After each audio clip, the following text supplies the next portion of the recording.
Never a good sign when it's raining in your house. Over the weekend, landlord apparently got a call from a tenant stating that water was coming through their light fixtures in their living room. He got over there, took a look at it, cleared out the drain line, and said once he got upstairs, the system up there did not seem to be level. So he tried to level it out a little bit by putting some wood and such under the bottom of it.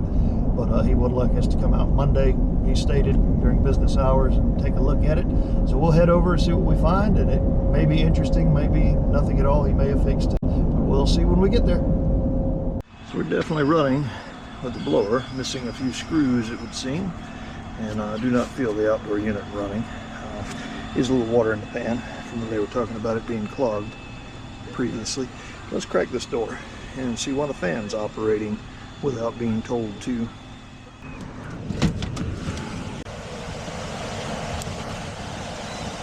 First off, we'll just amp it out and try to see if the heat kit's trying to run, but it is just fan amperage.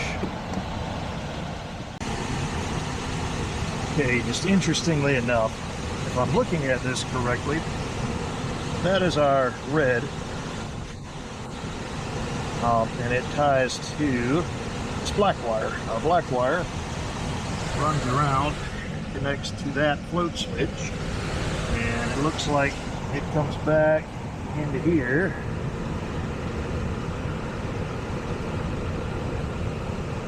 Ties on to red, coming from the unit.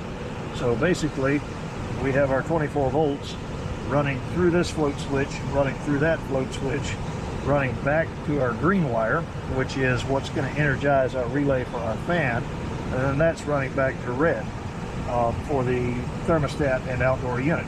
So essentially, these float switches are really supposed to be breaking low voltage in case this pan fills up. However, the way they have this wired currently,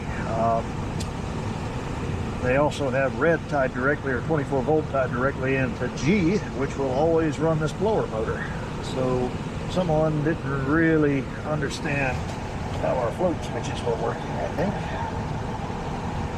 Disconnect that for a moment. So blue wire should be our common. We go here to here. We've got nothing. So yeah, that's entirely it. Is our poor little unit here was wired strangely on our pressures or our float switches. So let's put that wire nut back on. Let's find some wire nuts. So we don't need anything attached here. Let's just double check. We're running through one half of our red float switch, or brown essentially, on the red wire. Comes back through, attaches to this black wire, which runs through our secondary float switch, or I guess main float switch on the main drain pan to the unit itself. So we don't need anything attached here. And that black wire comes back up, hooks up to our red wire. So we should be good on doing it this way. That way we're actually cutting low voltage when this unit's drain pan fills up. So we will go ahead and check everything else out. I'll put some screws in this guy because obviously it doesn't have any. And just out of curiosity, we'll peek in here. I do see an expansion valve, so we are an expansion valve system. We're looking fairly level. If anything, it's leaning towards the drain a little bit. Let's pull this door off and double check. Find a good spot to set that in there. I don't trust the level of that drain pan. I think I may have some shims in my bag. Say whatever's on your mind.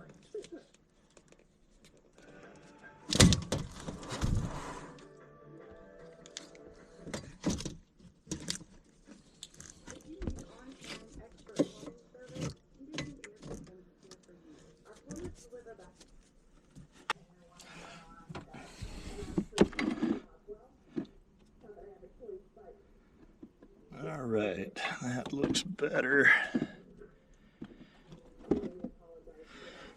but what I just noticed as I looked across with my head lower, there's no cap on that. Sitting here where I was, I couldn't see it. So with this fan running all the time, you can imagine these guys are pulling, 400 cubic feet of air per minute per ton, roughly. So that is a lot of airflow going by the inside of that drain. So you put a P-trap here to allow the water, as your condensation fills up the bottom of this trap, and essentially allows this to be the same negative pressure as the inside of the system, so there is no vacuum, essentially. So then your water can just drain out normally. However, we've completely negated that by having an open clean out right here and allowing free air just to go in as short as it could possibly be, essentially.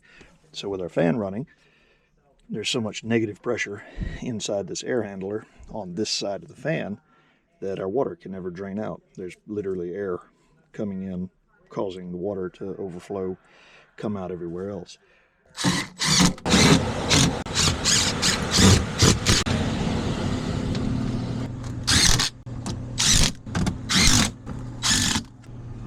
I don't know if that's coming through, but you can actually hear the vacuum coming through there.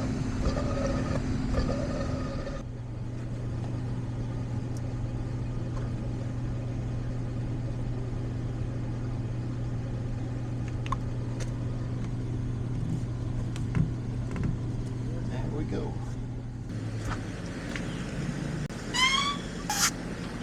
Even though this particular one does have an expansion valve in it, so we'll check our subcooling on our liquid line.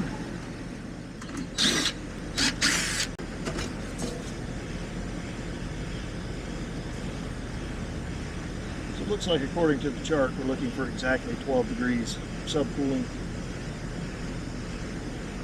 plus or minus 2 probably, plus or minus 1 it says, and we're right at 11.1.2. We are right in their margin, so I think we're good for refrigerant charge. I think most of our problem was simply that the drain line was uncapped right there in the P-trap, and then we also had our low voltage miswired going through our float switches. So somebody's attempt to try to keep it from flooding, but in effect they flooded it while trying to not flood it. I believe we're done.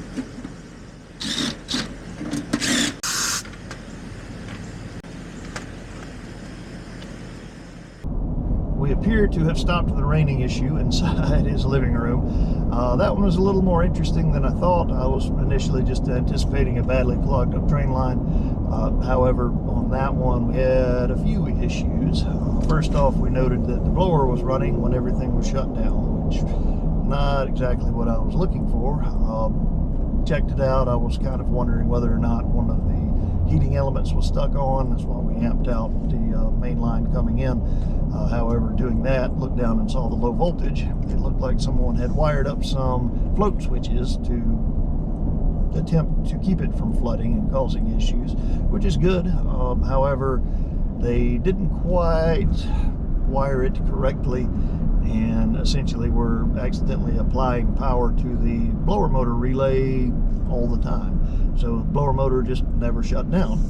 Again, not necessarily an issue. However, with our drain, if we look back over at it, the P-trap had a clean out on the blower side of it with no cap. So you can imagine those systems are pulling roughly 400 cubic feet of air per minute per ton through that air handler. So that's a lot of negative pressure, and being that close to it with that opening, essentially it was just constantly pulling air in, causing a bit of a vacuum, and our condensation could never drain out. If it were a situation where that blower motor could have turned off, might have been okay, because it would have turned off and allowed that water to drain out during the off cycles. However, there were no off cycles for that particular motor. It just always ran. So they had some issues due to that. Got that rectified, put a cap back on it, and we were also looking at the system itself.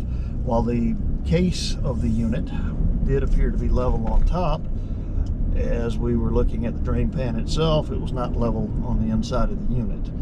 We did put some shims under it, try to level it out as best we could. this particular case, we noticed when we were putting the doors up, nothing really lined up really well, and that's more than likely due to whenever it was installed, it did not have a good life trying to get up there, as a lot of these systems are way bigger than the stairwell access, and that one had to go through quite a few roof supports, everything else to get where it needed to go. So I imagine it was probably completely disassembled, brought over there piece by piece, you know, folded, manhandled around, and tried to be put back together. So it was a little bit warped, but all in all, we got him taken care of. Just a little more interesting than we thought. Just do remember, your heat pumps are going to have negative pressure where the drain line is, so you always want to put some kind of relief there as far as a P-trap, something, especially if it's very short drain. You do not want to have any kind of opening or clean out without a cap on it, because it will pull that airflow through there and it will prevent your unit from draining properly. So just watch out for that in the future, and we'll move on, see what we can find to do next.